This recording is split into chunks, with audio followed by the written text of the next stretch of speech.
São 7h18. Nós seguimos aqui no Novo Dia da CNN Brasil falando da guerra. Vamos conversar agora com a professora de Relações Internacionais da Universidade Federal de Sergipe, Bárbara Mota. Professora, bom dia, tudo bem? Bom dia, Colombo, tudo bem? Bom dia para você, bom dia para a Elisa. Queria também aproveitar e cumprimentar a Elisa pelo Dia Internacional da Mulher.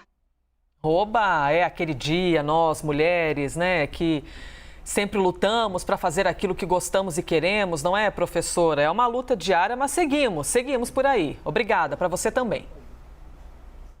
Professora, queria começar perguntando à senhora sobre as exigências que a Rússia fez para acabar com a invasão e com a guerra instantaneamente, né? A desmilitarização da Ucrânia, compromisso constitucional de que a Ucrânia não vai aderir nem à OTAN, nem à União Europeia, reconhecimento da Crimeia, anexada pelos russos lá em 2014, e reconhecimento da independência ali de Lugansk e Donetsk.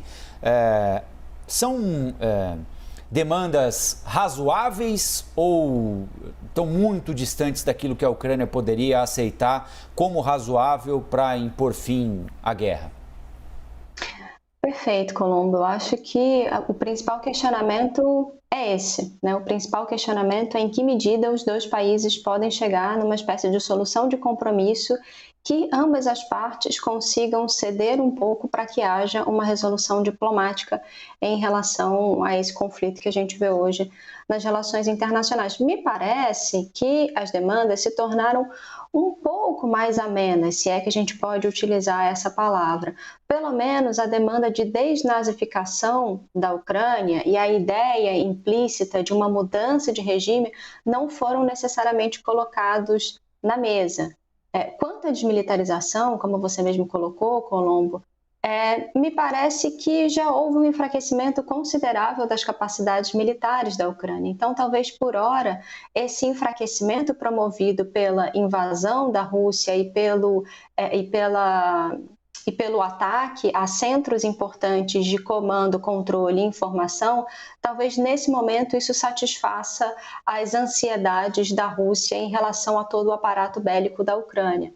Quanto às demais demandas que você mesmo colocou agora para a gente, Colômbia, a ideia de que a Ucrânia cesse uma ação militar, de que mude a sua Constituição para resguardar uma certa neutralidade, de que reconheça a Crimeia como território russo, reconheça as repúblicas separatistas, algumas demandas me parecem mais possíveis do que outras.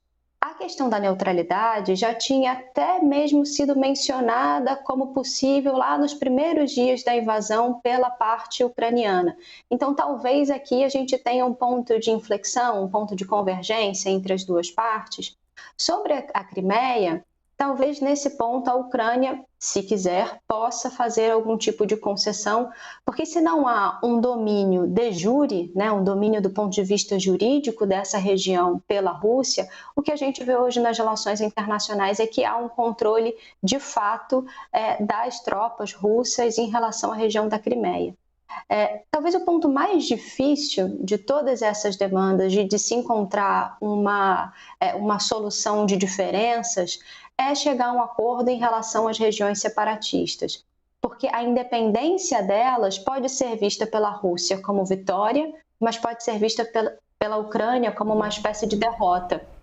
Enquanto que a não independência das regiões pode ser vista como derrota pela Rússia, principalmente porque foi a partir dessa justificativa de proteção dessas regiões, dessas localidades, que a Rússia iniciou a invasão. E aí, só para concluir o raciocínio, talvez aqui, nesse ponto mais delicado das negociações, a ONU possa ter um papel mais ativo, estabelecendo algum tipo de governo provisório, algo que permita tempo para negociações mais paulatinas e talvez a possibilidade do que a gente chama de save face, ou seja, de um acordo a contento, digamos assim, entre as partes, entre as duas partes, sem que haja grandes prejuízos reputacionais, tanto para o Zelensky quanto para o presidente Putin. A ONU que teve um apoio muito grande dos países, não é, professora? Na votação daquela resolução, quase 150 países votaram a favor de uma resolução contra essa invasão russa no território ucraniano. Professora, minha dúvida é o seguinte: desde o começo a gente ouve o Sergei Lavrov, ministro das Relações Exteriores da Rússia, trazendo os argumentos para essa invasão. E ele fala muito que essas regiões separatistas de... Gente, me deu agora aqui um esqueci. Donetsk e Lugansk. Sabe por que eu me confundo, professora? A pronúncia. Eu nunca sei se é Luhansk ou Lugansk. Como é que a gente fala? A gente tem que ter liberdade poética para falar aqui do jeito que quiser, porque a gente fica sempre seguro como é a pronúncia. Mas as duas cidades, pronto, me salvei aqui. Essas duas cidades são regiões separatistas. Sergei Lavrov diz o seguinte, que quando foi imposto esse corredor humanitário, e ele disse que a Rússia tentou um cessar-fogo, não é? Tentou baixar as armas, mas que não foi possível, segundo os russos, por causa do ataque dos ucranianos de grupos nacionalistas. Ou seja, ele disse que nem era o grupo militar oficial, né, da Ucrânia, mas sim alguns grupos nacionalistas. Quem são essas pessoas, professora? Essas pessoas existem? Quais são esses grupos nacionalistas justificados pelo Sergei Lavrov para a Rússia não ter baixado as armas? Elisa, eu acho que esses grupos existem, sim. Existem, digamos assim, bolsões de indivíduos dentro da Ucrânia que se consideram muito mais próximos à Rússia do que próximos à Ucrânia. Na verdade, por mais que essa fala de um compartilhamento cultural, histórico, religioso tenha sido utilizada pelo presidente Putin como um subterfúgio para a invasão, esse compartilhamento cultural, histórico e religioso, de fato, existe entre essas duas populações, entre esses dois países, por conta de toda a história, por conta do fato de terem sido membros da União Soviética. Então, pelo fato desse compartilhamento existir, alguns indivíduos dentro da Ucrânia, de fato, se sentem mais russos do que ucranianos, e aí, por conta dessa noção de pertencimento, cria-se todo esse conflito interno, sobretudo nessas regiões, em que esses indivíduos gostariam de que as regiões do Donbás, então as regiões ali de Donetsk e Luhansk, que também concordo com você que a gente precisa de uma certa licença poética para falar o nome dessas cidades, de que esses indivíduos entendem que essas cidades deveriam, portanto, fazer parte da Rússia, ou de que pelo menos pequenos enclaves dessas regiões deveriam fazer parte da Rússia por conta dessa construção de uma noção de pertencimento. Uma outra região também que é bastante complicada do ponto de vista dessas dinâmicas internas da Ucrânia é a região de Mariupol. Principalmente pela existência de um grupo de extrema-direita, de um grupo que se vale de simbologias nazistas, que é o Batalhão Azov, que o que a gente sabe do ponto de vista de notícias e dessas dinâmicas domésticas na Ucrânia, é um grupo que vem se chocando, que vem entrando em combate com outros grupos dentro da Ucrânia que fomentam e que estariam vinculados a esse debate separatista. Professora, a gente sempre tem de tomar muito cuidado aqui, né, para quando ponderar sobre qualquer argumento russo, não parecer que nós estamos justificando o que está acontecendo. Então já começo minha pergunta deixando essa possibilidade absolutamente de fora do contexto aqui. Mas os russos dizem o seguinte, olha, o Ocidente está descumprindo um acordo que foi feito quando ruiu a União Soviética, de que a OTAN não avançaria em direção ao leste europeu, né? E avançou ao longo desses últimos anos. Isso gera insegurança para a Rússia, porque cada vez mais, em tese, os países da OTAN estão preparados para alguma agressão aos russos. E a Ucrânia seria o símbolo máximo disso, né? Está ali na fronteira com a Rússia. Sem justificar o que está acontecendo, repito, faz sentido esse temor da Rússia e esse argumento de que houve quebra de acordo, que a OTAN está avançando e pode provocar insegurança aos russos? Colombo, me parece que sim, me parece que faz sentido. Esse acordo que foi feito entre as partes não foi um acordo por escrito, mas foi um acordo verbal. E, como eu já pontuei em outras circunstâncias, esse acordo verbal que a gente chama no direito internacional de Gentleman's Agreement é um acordo, ou acordo de cavalheiros, é um acordo que tem lastro do ponto de vista do direito internacional. Então, não só, mais uma vez, não justificando a invasão, mas para apresentar o argumento, não só a Rússia percebe que houve um descumprimento, houve, para usar uma expressão forte, uma espécie de traição do Ocidente em relação a esse pacto estabelecido com o fim da União Soviética, mas também percebe esse avanço da OTAN para o leste europeu como uma espécie de proximidade ameaçadora.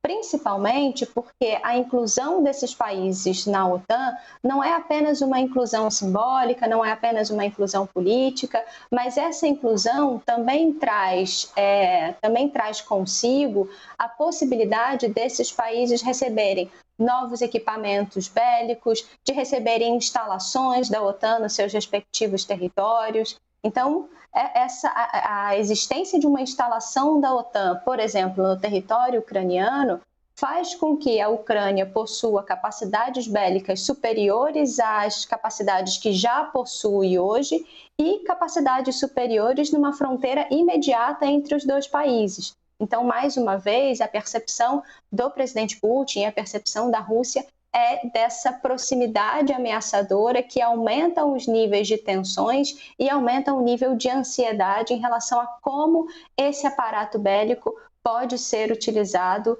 principalmente contra a Rússia. Professora, a gente vendo de fora e observando as imagens dos mísseis, dos bombardeios, dos aviões sendo abatidos e tudo mais, naturalmente a gente fica um tanto quanto apavorado, não é? Porque é inadmissível, do ponto de vista humanitário, inadmissível principalmente ouvir que crianças morreram, pessoas que nada têm a ver com essa guerra. Eu queria poder ouvir da senhora quem é o ucraniano do ponto de vista dessa relação com a Rússia. Por quê? A gente olha e pensa, bom, está todo mundo contra o que a Rússia está fazendo. Mas existem ucranianos que, porventura, concordem com as atitudes da Rússia, não concordem com o sangue, com as mortes, mas concordem com alguns comunicados que vêm por parte da Rússia. Eu nem me refiro só às regiões separatistas, não, aos ucranianos que vivem em outros locais. Então, esse cenário dos ucranianos, ele é diverso, não é, professora? A gente está falando de um povo plural. Sem sombra de dúvida, Elisa. E não só a gente está falando de um povo plural, mas de um povo que me parece que ao longo do tempo foi se transformando em um povo cada vez mais cindido, cada vez mais dividido nessa percepção de qual área de influência a Ucrânia deveria se aproximar mais. Então, para traduzir isso em outras palavras, existe um grupo, ou alguns grupos dentro da Ucrânia muito mais próximos ao, entre aspas, Oriente, então muito mais próximos à Rússia e muito mais afeitos às justificativas de proximidade, de compartilhamento histórico e talvez de incorporação ao território russo, enquanto que há outros grupos, outros indivíduos dentro da Ucrânia que estariam muito mais próximos dessa área de influência do Ocidente, inclusão na União Europeia, inclusão desse país na OTAN.